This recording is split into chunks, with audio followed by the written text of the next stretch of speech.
આ વાત કરવામાં સારી લાગે છે કે સામાજિક બાબતોમાં રાજકારણ ન આવવું જોઈએ, પણ આવું ક્યાંય હોતું નથી.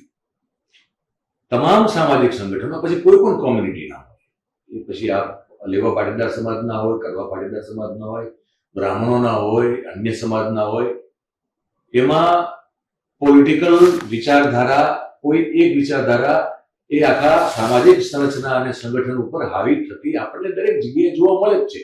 એટલે આદર્શ વાત કરવી સારી છે, પણ એવું વાસ્તવિકતામાં છે નહીં. એટલે મેં તમને આ સવાલ પૂછેલો. એનો પણ એક જવાબ છે કે હાવી થતી જોવા મળે જ છે, પણ એ ક્યારે કે જ્યારે ચૂંટણીઓ આવે છે ત્યારે.